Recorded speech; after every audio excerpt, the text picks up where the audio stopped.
I think the hardest thing is that I've seen people forget is to start recording. I'm guilty of that, which is why Yeah, it's so it's awesome so to have Caroline helping. All right, and we are officially live on YouTube, and now we are officially recording to the cloud as well. So we have covered all of our bases. I'm going to put the YouTube link in the chat for folks, because that's the number one question I get with these events. Are you recording it, and will you send me the recording? Not only are we recording it, we're streaming it. So it is available to you immediately during and after the presentation. So my name's Caroline Nickerson. I'm with the SciStarter team. I'm absolutely delighted to be back for another Make It Count Monday. This time we get to hone in on birds a little bit. So I'll mostly be listening and learning from Deja and our special guest, Scott Anderson from the NC Bird Atlas.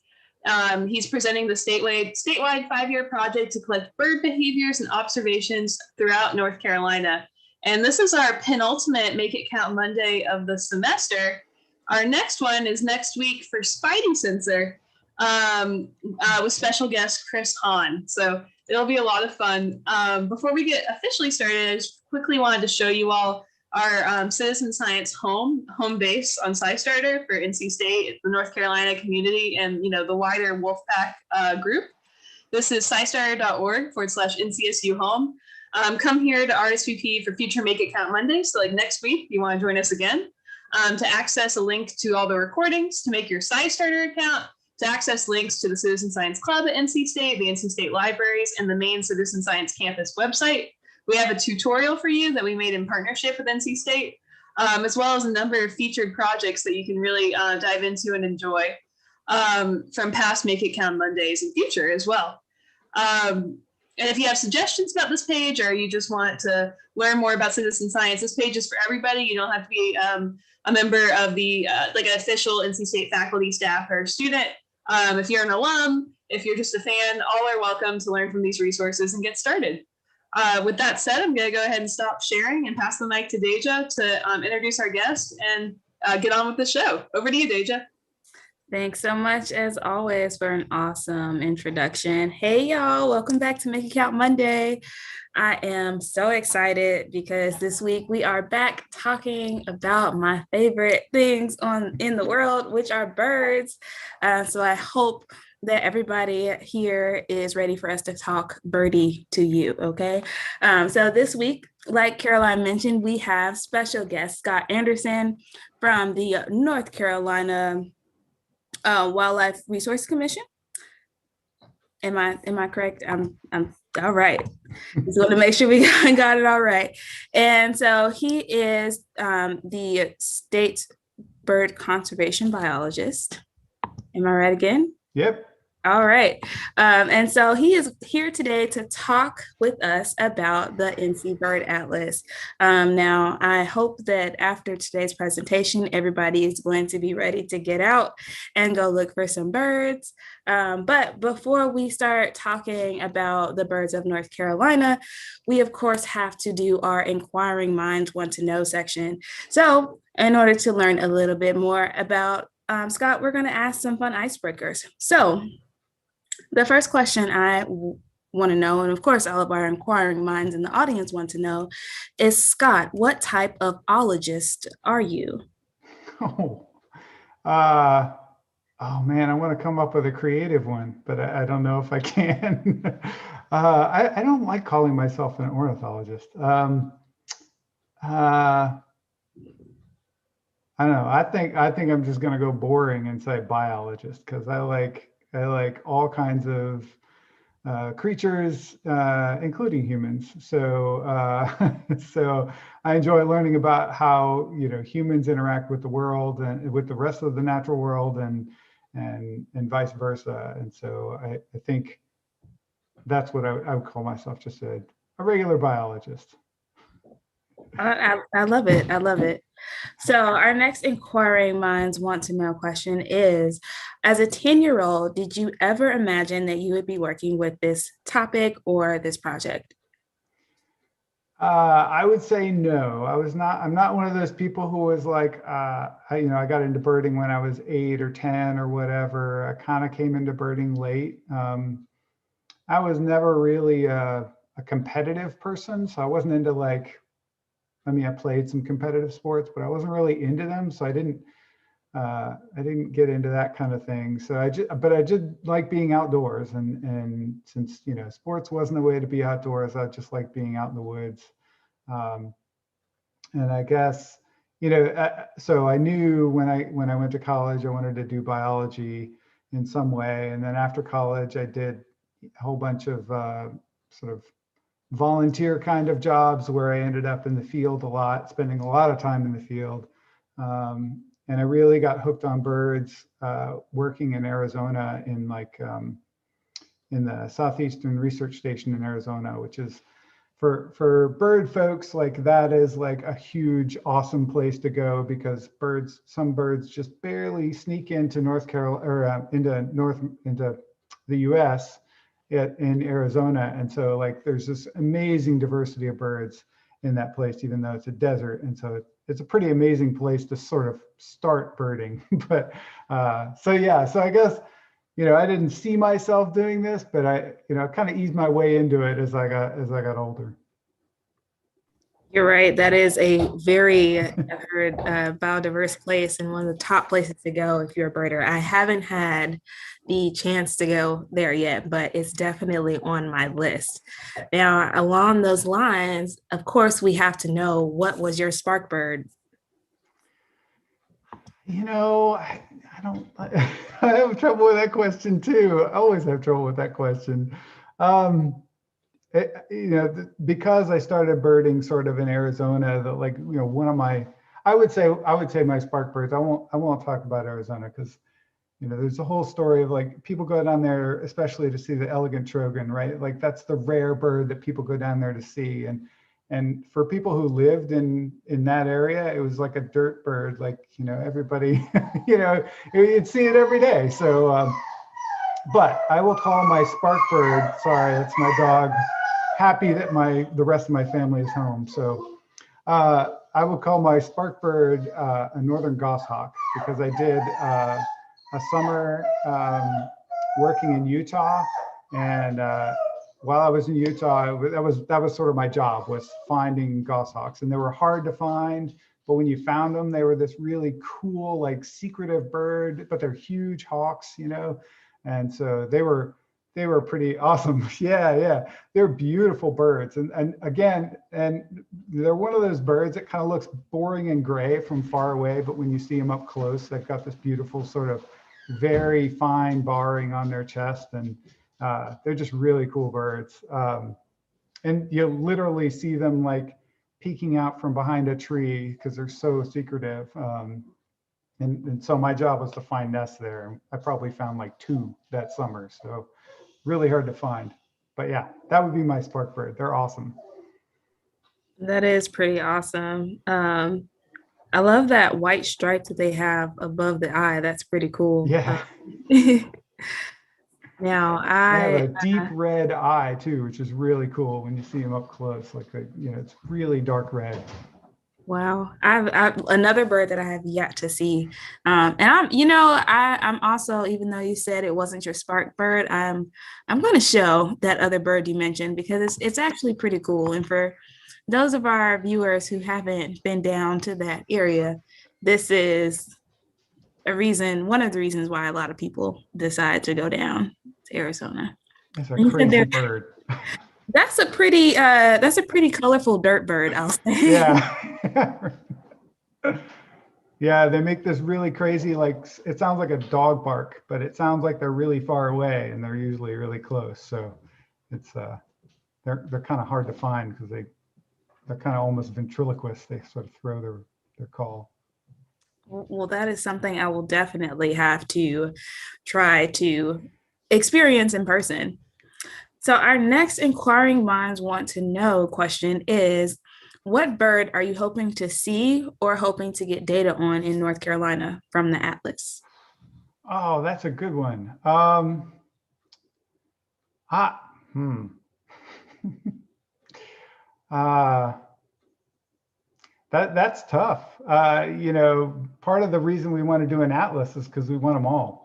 So, you know, we have like 99 species that we've identified as species of greatest conservation need. So, those are birds that are, some of them include really rare birds like piping plovers or, you know, red cockaded woodpeckers and that kind of thing. But for those we know a lot about. But there are some other birds that we're not so, you know, sure about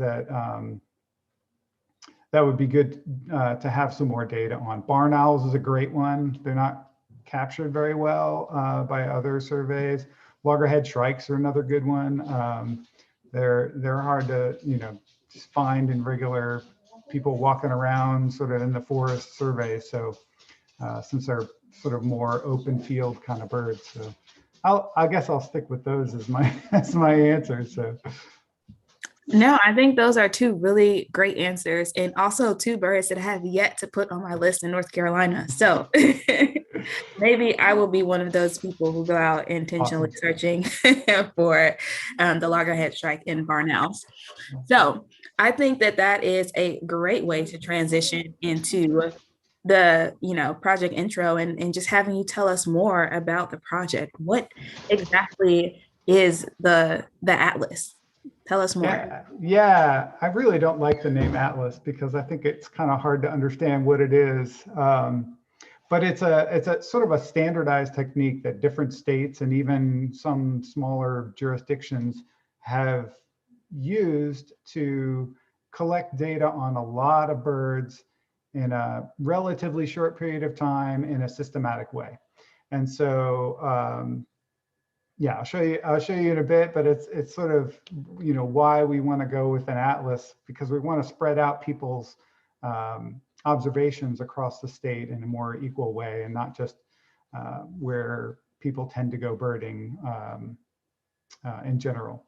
So it is a standardized thing. Like many states have done it at, ooh, I forgot the number, but it's something like 37 or 40 some.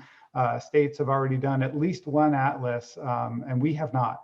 We've never done one. So there was an effort in the 80s to do one, but it wasn't really completed.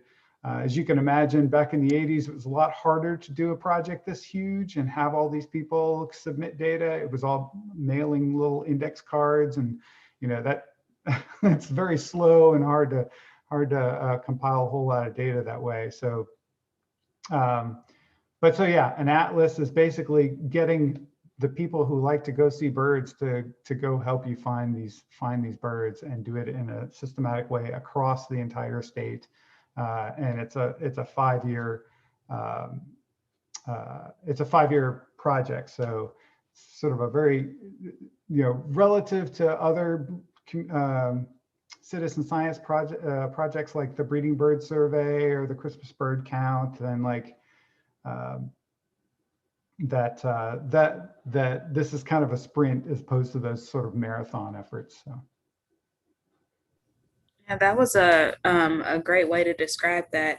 And I was, I guess it kind of leads into my next question, just wondering how this differs from other efforts, or how outside of an atlas might your organization gather data on birds? Yeah, so I see there's a question in the chat too about eBird, so I can touch on that too. But yeah, we do all sorts of projects, and I mentioned the sort of species of greatest conservation need. It takes a lot of work and a lot of money and a lot of time to collect data on birds like, you know, peregrine falcons or golden-winged warblers, or sort of really high priority species that we spend a lot of time learning about. But there's a lot of, you know, there's over 470 species that spend some time in North Carolina at some part of the year. And so we just can't cover them all. And so, you know, that's the beauty of an atlas, is that it helps us sort of gather data on a whole bunch of species all at once. We have actually our Wildlife Action Plan, which is the North Carolina Wildlife Resources Commission sort of action plan, has also identified 78 species that are sort of knowledge gap, like things we don't really know. Like we think these are rare, we think they're declining, but we're not really sure.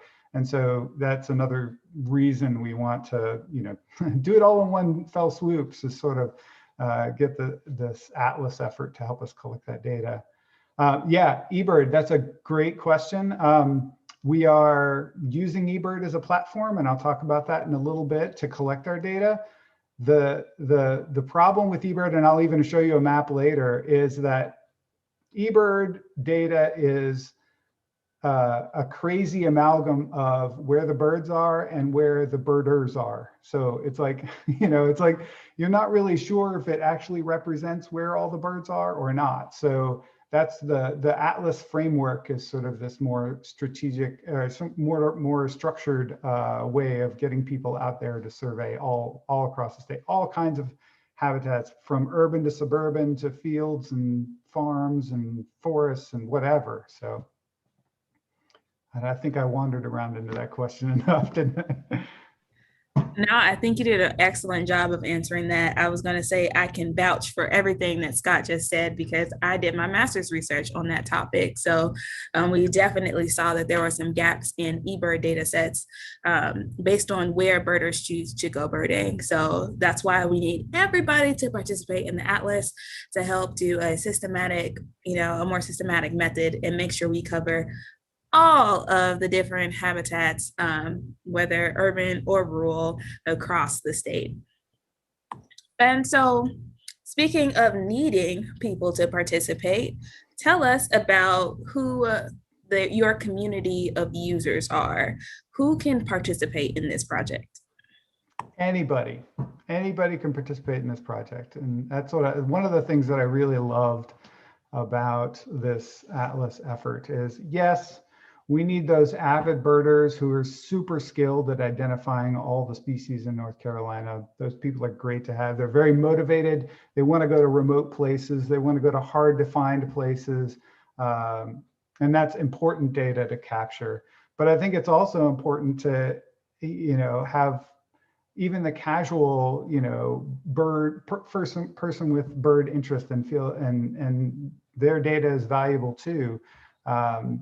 Like collecting so much data over a short period of time is sort of, we have some targeted things we want to find out, like how many, what's the abundance of as many species as possible, and where are they across the state? Those are the very simple ones that we are definitely going to get that answer out of this project.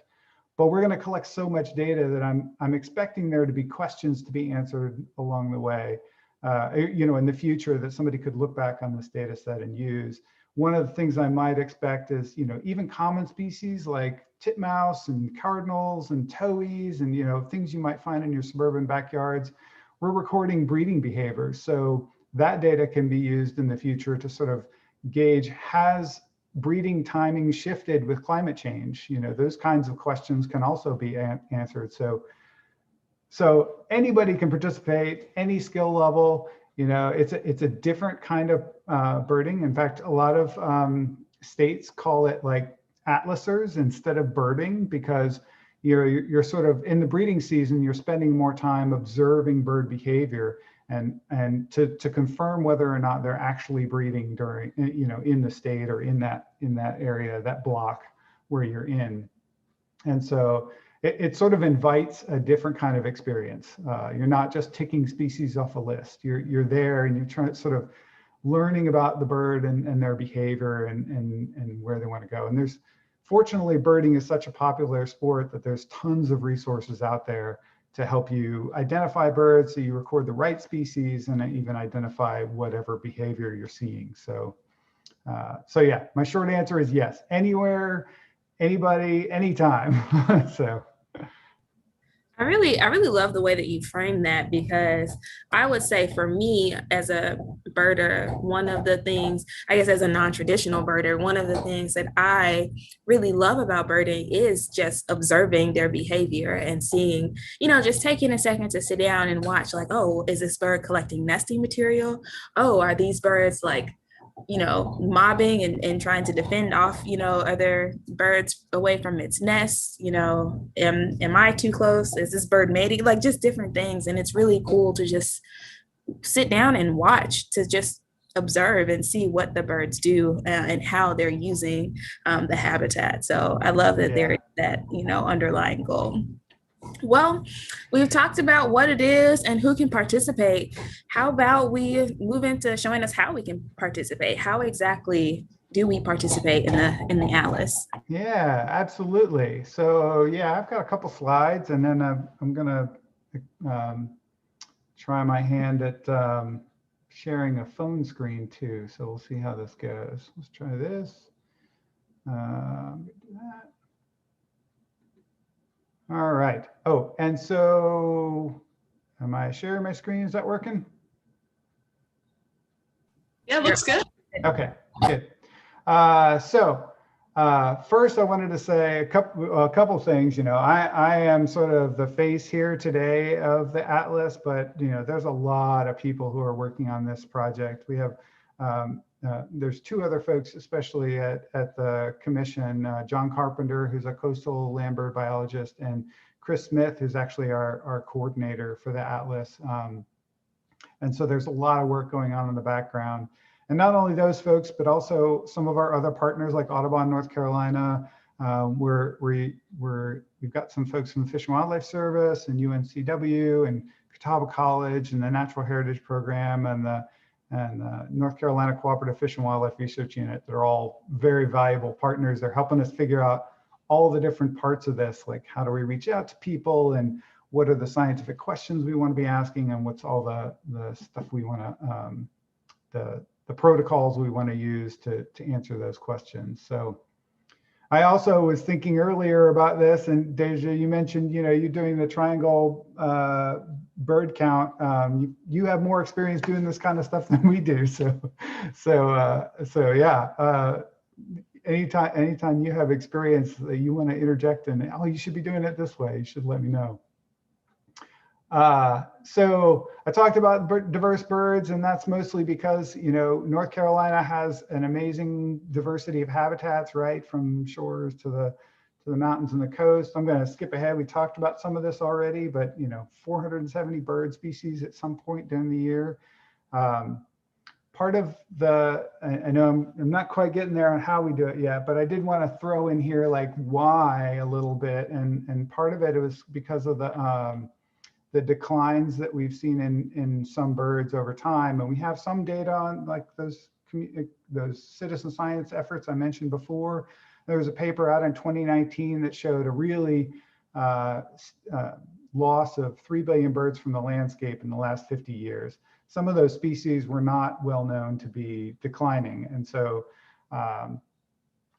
it's important that we get better data on some of these birds. And that includes the wood thrush. That's one that you can still commonly hear, but they've declined significantly. So we talked about what is an atlas. I just wanted to throw up a map here about what states, some states that have done it. We're kind of a little hole there on the eastern coast. So we're kind of embarrassed by that. And we're trying to rectify that with our effort. But Ebird is the thing, right? So Ebird, if you're not familiar, is an app. It's a free online app. You have to create a free account to use it, but it essentially allows birders to collect the species and locations of all the birds that they've seen. You can even record photos and sounds, and basically throw it into a big community database. So it's an awesome resource for collecting this data. And so we're using their platform, and we have our own little corner of Ebird called a portal. So anything that you have questions about after this presentation, that I hopefully I'll get most of your questions answered today. But you can go to ncbirdatlas.org and you'll find information on that website about all sorts of stuff. So anything I miss, you'll be able to see there. So yeah, Ebird's an awesome resource. I'll talk a little bit about Merlin Bird ID also for those who may not be used to identifying birds. Great resource also. I'll do that in a second. Here's the map I was telling you about before. These are all the checklists. The checklist is just like, one outing. If you hike a trail or something, that would be a checklist. These are all the checklists from 2019 that people logged in Ebird. It's pretty good coverage, but you can see that there's a lot of coverage on the urban areas and not in some of the other areas. So like I said, it's a sort of weird amalgam. And people are already using eBird. There's, during 2019, people spent 123,000 hours birding. Or that's just people who logged it in eBird. Obviously, people spent a lot more. So yeah, that's the reason why we need an atlas, is because people go where they want to see the birds or near their house. And so not always a systematic approach. So what we've created is this sort of grid across the state of what we're calling priority blocks. And this is a really high level one. I'll show you a little bit more what it looks like in a bit later, but you can see how systematic it is across the state. And so we're trying to focus people into those priority blocks, although we'll accept data from anywhere in the state. So we're trying to get people to go every habitat, look for every species. So how do you do it? So eBird. So let me tempt the technology gods and try and share my screen here on my phone. And let me stop sharing this one first. And now I'll do this. All right. So for those of you who've used eBird, this will look familiar, but there's a couple extra steps that we're asking folks to do on the atlas that are a little bit different. But before I get into that, let me talk about Merlin Bird ID really quickly, because if you're not familiar with it, you really should be. It's an amazing resource. It's another free app. You don't need an account to do it. It's better. It's free. It's better than a lot of sort of online versions of bird guides. But if you go in there, you can answer 5 questions and it will tell you what the species of bird is. So I can start a bird ID and I can say, where'd you see the bird? And I'm just going to say where I am. Yep, that's fine. And it said what date was it? It was today. And, general size, was it a goose? Was it a sparrow? I'm going to say it was a robin. And then I'm going to say it was blue and had a little bit of red on its chest. And I'm going to go next. What was it doing? Was it eating at a feeder, in trees or bushes? And I'm going to say next. And it creates a list of possible birds that might be there. And I was thinking of a bluebird when I chose this. So awesome resource. The cool thing about it is you can also play bird songs to sort of confirm that's what it is. There's a whole bunch of resources on there. So I just wanted to mention that because especially for those folks who may feel intimidated by having to identify birds, there's a lot of tools out there to help you, because then this is one of them. Really great one. So let's go to eBird. So if you open up eBird, you'll come up to a screen like this, and you can just start a checklist. They make it really easy. But for the atlas, what we really want people to do is to sort of mark their records so that we know that they're collecting for the atlas. I kind of mentioned how atlasing is a little bit different than other kinds of birding, and so labeling it as an atlas record is good for us. So and the really bottom, quickly, we got, before we move on too far from Merlin ID, we got a question in the chat. Megan wants to know, she says, how do you fix it where the species are found? It wouldn't give me a blue grosbeak. I don't know if I'm pronouncing that correctly. She said, it wouldn't give me a blue grosbeak last week, when that is definitely what I got a picture of. It said it was rare. Huh. Deja, do you have any ideas on that too? I feel like, is that something you both have experienced? I mean, blue grosbeak's a little early. That might be what it's concerned about, but it might be rare-ish, but if it's there, it's there. So Yeah, what I've found with Merlin is that it pretty much estimates the time. So it gives you the likely birds to be found in your area. And sometimes it's a little off, algorithms, the seasons change, the birds might be migrating a little bit earlier than usual. And so if you use Merlin and eBird together, so if you're looking, I do this all the time. Sometimes I don't find the bird. So sometimes I don't find the bird listed that I think it is in Merlin, but then I will switch over to eBird and type the bird in. And if it doesn't pop up as rare in eBird, then I know that, that there have been other reports of the bird in my area. So if it looked like a blue cardinal, then it was probably a blue grosbeak because they look pretty similar. They have that thick bill, but you have to install bird packs now with Merlin, depending on where you are. And so it'll still give you the likely birds in your area based on the bird pack.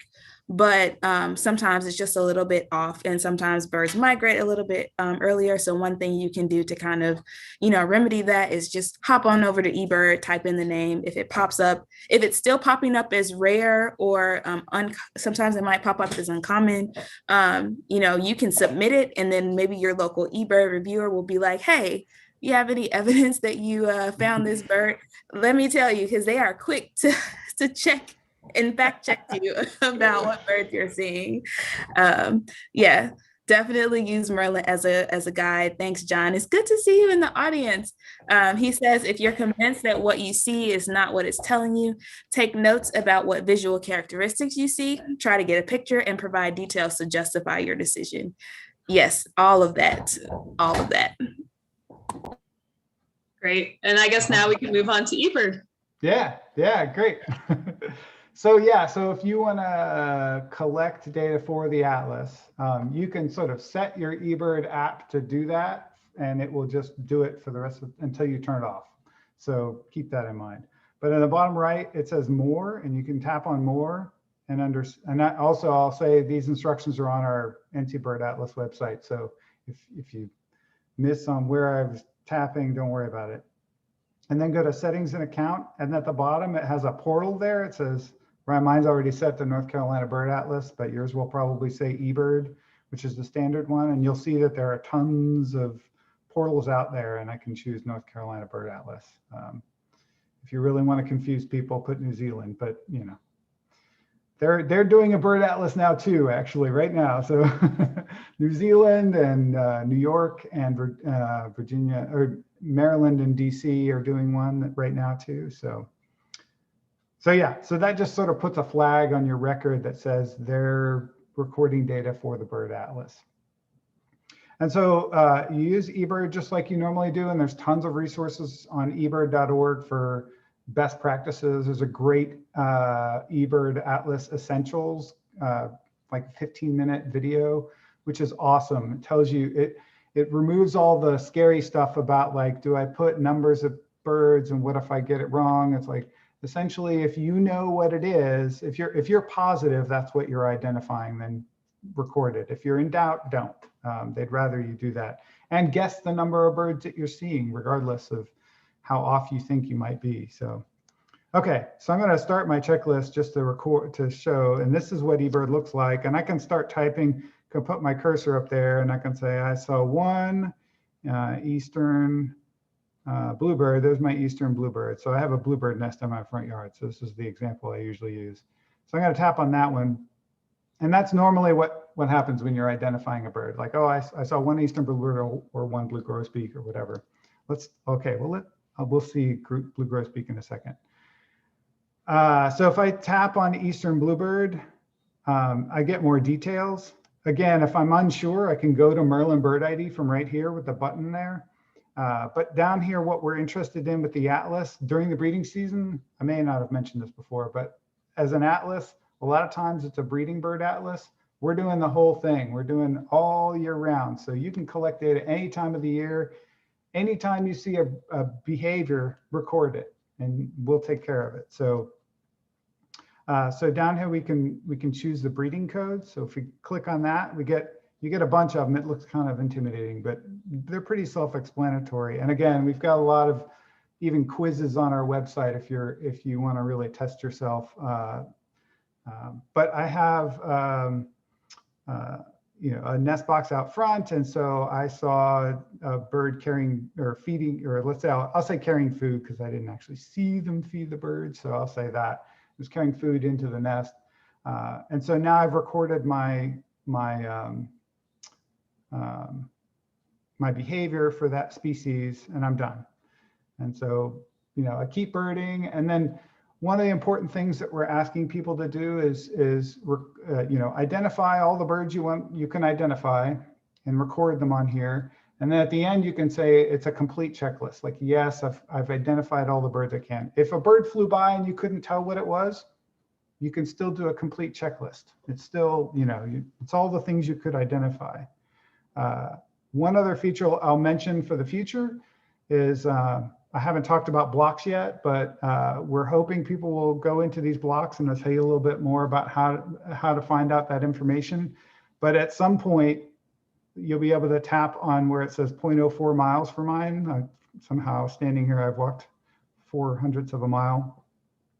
And you'll be able to zoom out, and now you can see where I live, but you'll be able to see the block map on this map in Ebird. And so that'll help you keep within the block, which is one thing we're asking folks to do. Okay, so that's how to collect data for Ebird. And let me look at Blue Grosbeak just in case, just to see what they say. Oops.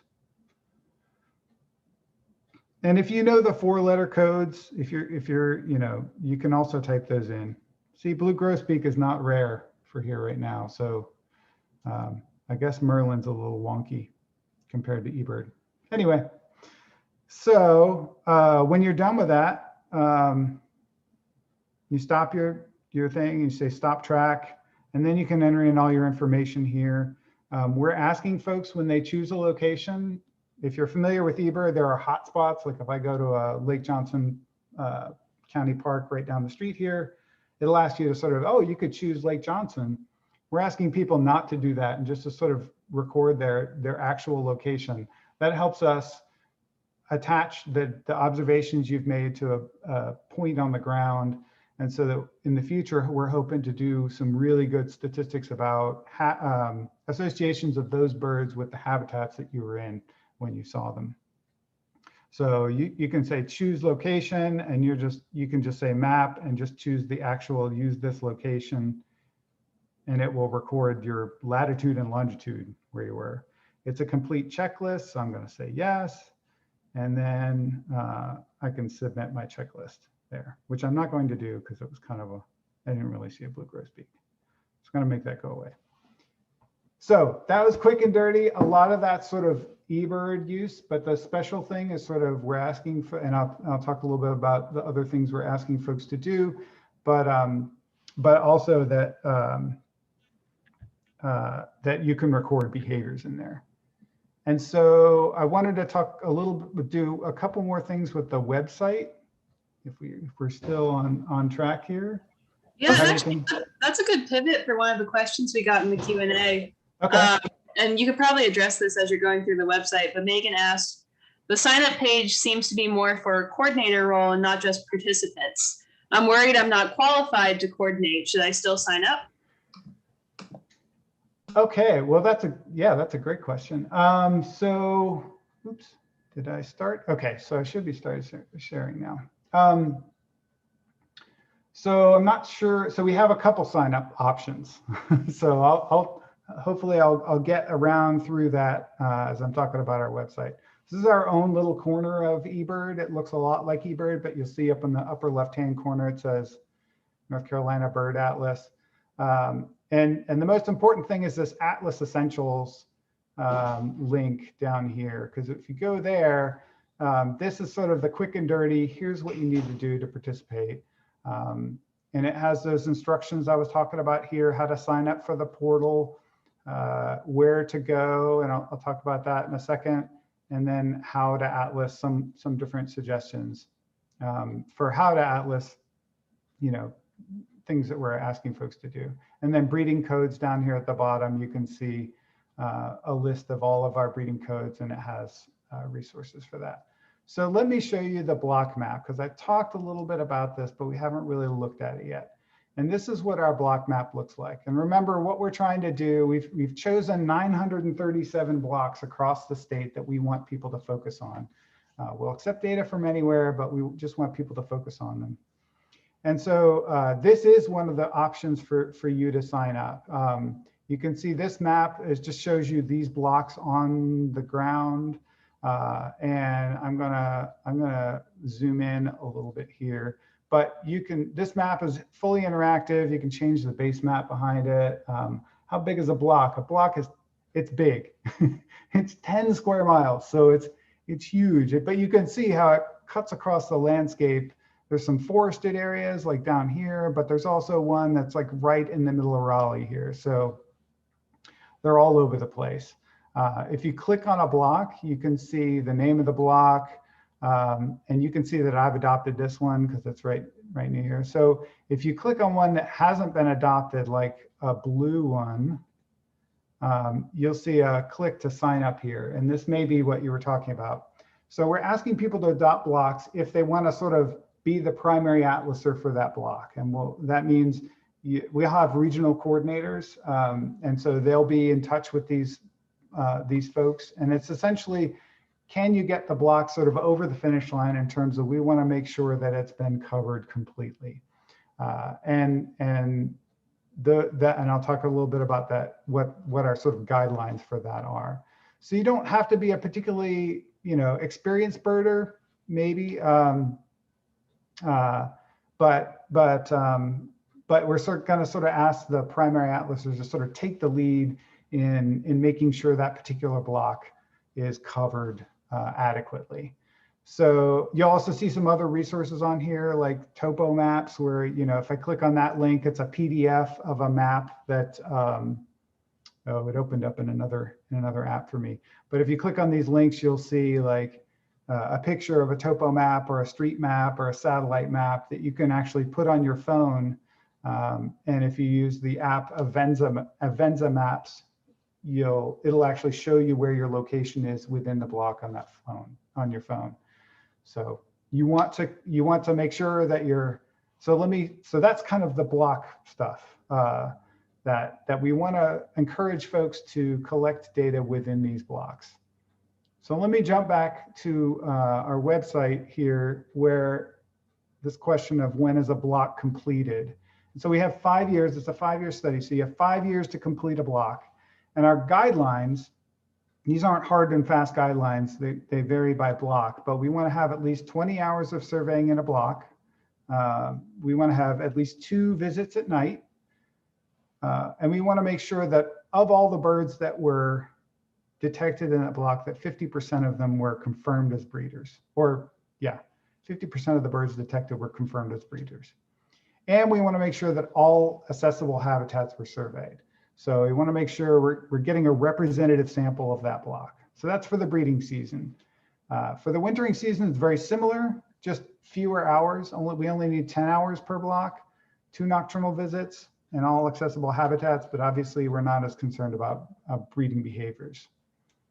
But anytime you see a breeding behavior, definitely record it. So you want to participate in the atlas. We encourage you to bird in a priority block, and that's, that you can find that map on our website. We encourage you to record behaviors during the breeding season. And if you're going in a block, make sure you stay within the block boundaries. I don't see it on here, but some of our other requirements that we're asking people to do is keep your checklist sort of short in time and distance. So keep it within a mile, keep it under an hour, just so you sort of keep your data in a small area. So I think I've hit all the main topics that felt kind of like a fire hose. So hopefully I didn't overwhelm folks, but the question in there, let's see, yeah, minimum or maximum, how many data submissions would you like per block? Yeah, so yeah, definitely 20 hours. We don't have a minimum checklist. We're going to evaluate whether a block is done probably annually. It won't be like during the breeding season. So we'll be looking at the map and seeing where all the checklists are and make sort of our call on is it a representative sample or not of the habitat that's in that area. And do we have all the species that we think we should get for that area. We can look at like a histogram of like how many species we've gotten over time. And usually it sort of levels off at a certain number. So yeah, great question. So the last thing I'll mention is that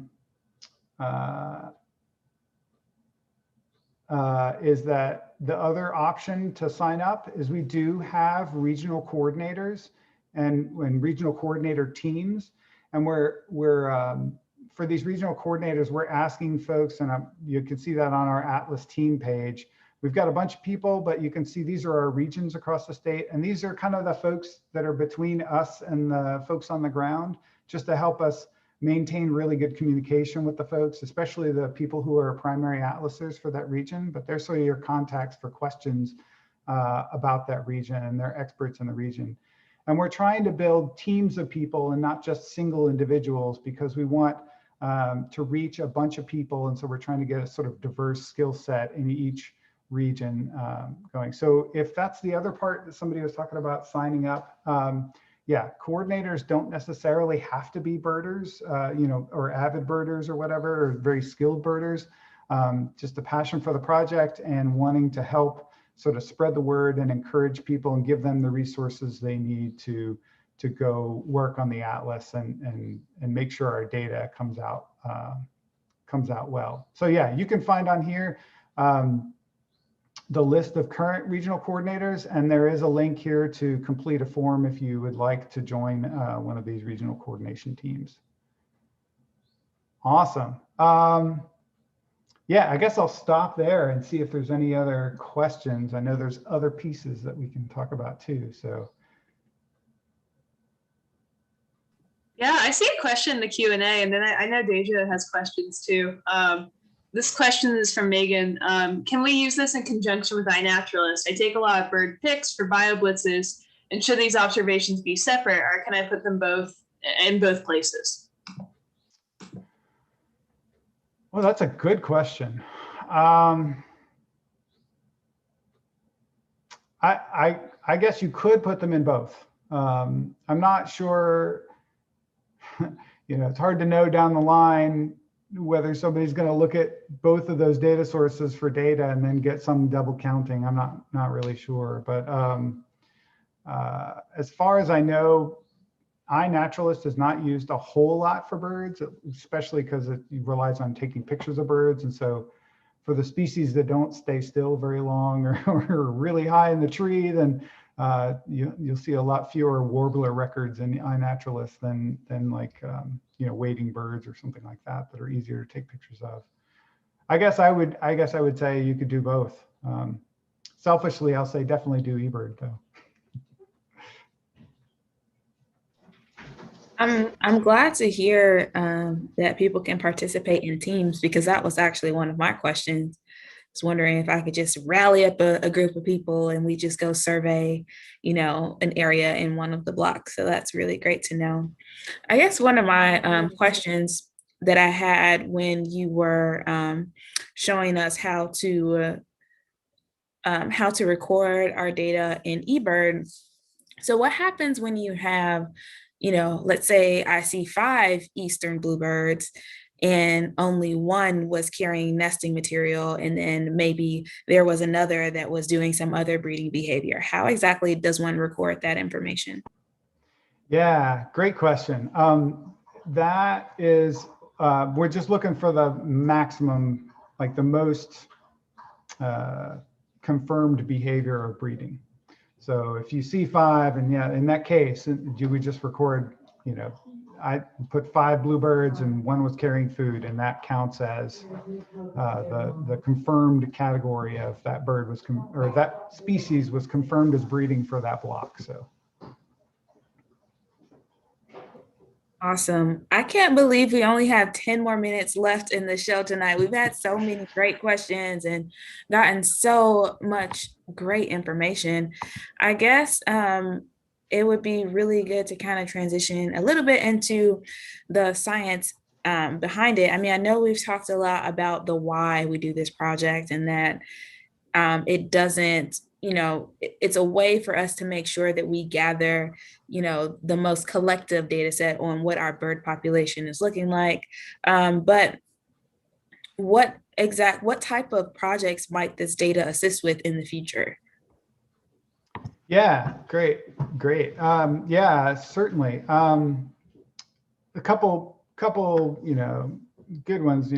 We'll get better data about exactly how many species are obviously in the state, and that's of concern for us because we want to make sure that species are sticking around. It's a great sort of snapshot in time, and so that usually atlases are done at least 10 years apart because people are exhausted by the end of the 5 years. So nobody has time to do it until another. So it's a great snapshot in time. So it's sort of an investment in the future in terms of, we had this many wood thrush into 2020 to, or 2021 to 2026.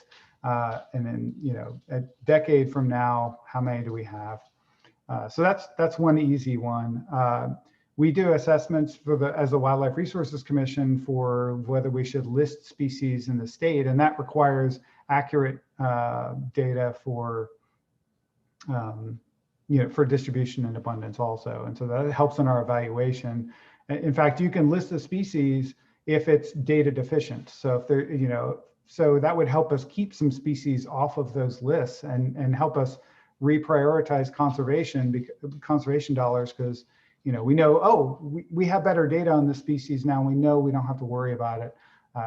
One non-bird species that was really an indicator for is the green salamander. We thought they were really rare until we started really doing some intensive surveys on them and realized, we don't have to list these species because they're not as rare as we thought they were. So we're hoping that will be the case for a lot of these knowledge gap species that I mentioned earlier. That'll be better, but of course, I'm sure there will be some because of habitat conversion and those kinds of impacts to birds that we're expecting to see more higher resolution sort of documentation of declines. But hopefully we can come up with some more concrete, like, they really need this habitat, at least breeding habitat here, or wintering habitat for birds that winter here. So definitely inform, like, where should we buy a game land next, for instance, or a wildlife conservation area, or where should we invest our prioritize investing in conserving habitat that's important for the greatest number of birds. That was kind of a rambling answer, but hopefully I got some stuff in there. No, that was great. I know, as a birdie scientist myself, I am super interested in getting my hands on this data set, because I'm personally interested in seeing, what bird species are using, these neighborhood patches and, habitat just around people's homes, and how does that, differ across the state. So I'm definitely interested in looking at that. So if you all are participating in the Atlas and are signing up for a block, I want you all to keep in mind to go birding in places, just walk around neighborhoods and go birding. Doesn't have to be a green space or a park. Make sure you're covering adequately all the spaces that birds might be found. I know for me, this is small little, story, but every morning I like to go birding with my dog. He gets his walk in, and then we just kind of walk through the neighborhood. And it's really cool because I live right next to a golf course, and so there's this kind of neighborhood built up around the golf course, and I see so many great things every day. Like, some days I'll see eagles, some day I'll see like green heron, other days Cooper's hawks, and all types of birds around this neighborhood. And I think that it's so cool to just see the different birds that exist in different neighborhoods across the triangle and across the state. So just go birding in all places. Yeah, and that is one of the things that I love about birds, is like, people love the outdoors and the natural world because of this sort of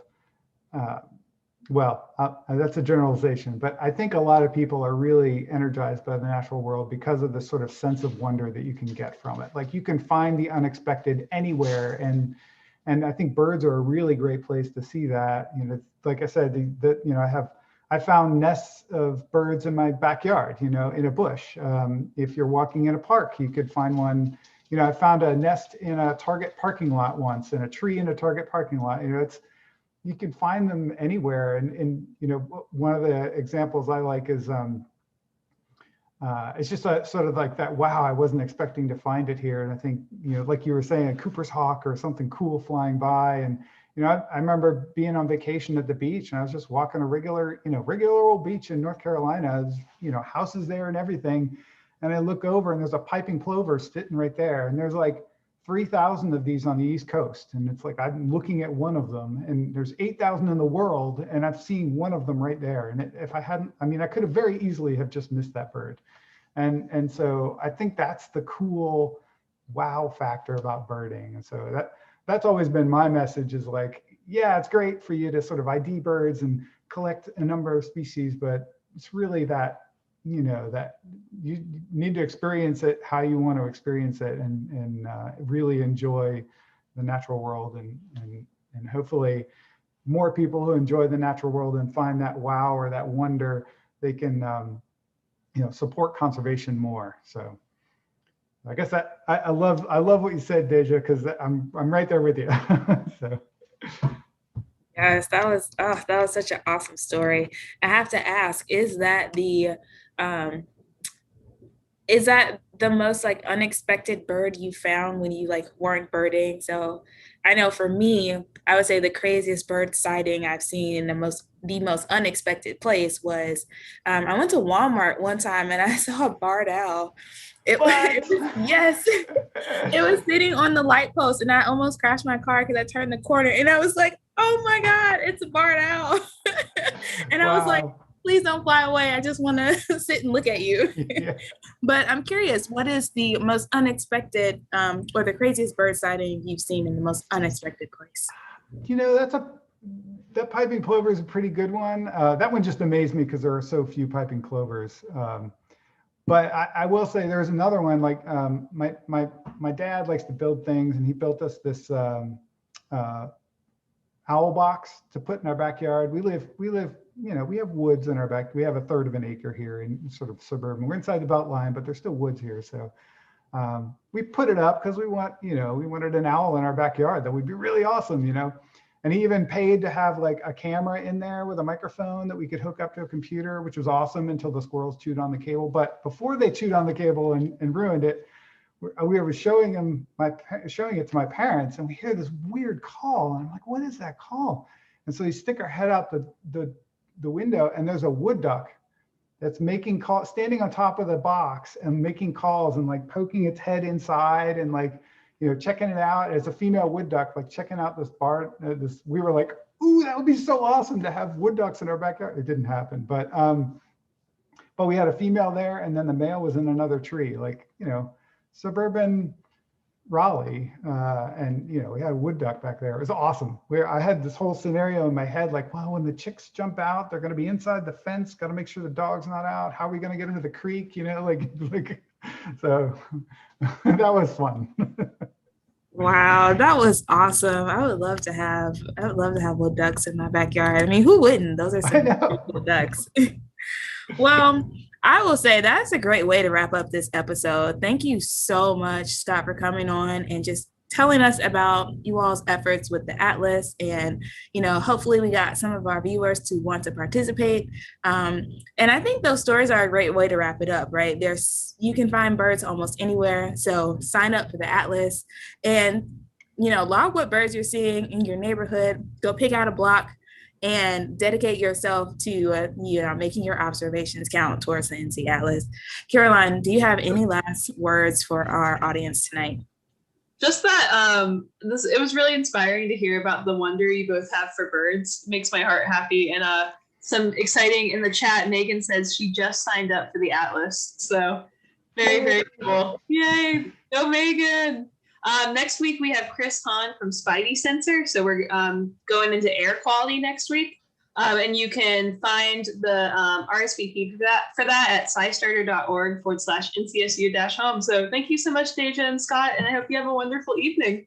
Wonderful. Thank you. Bye, everybody. Bye.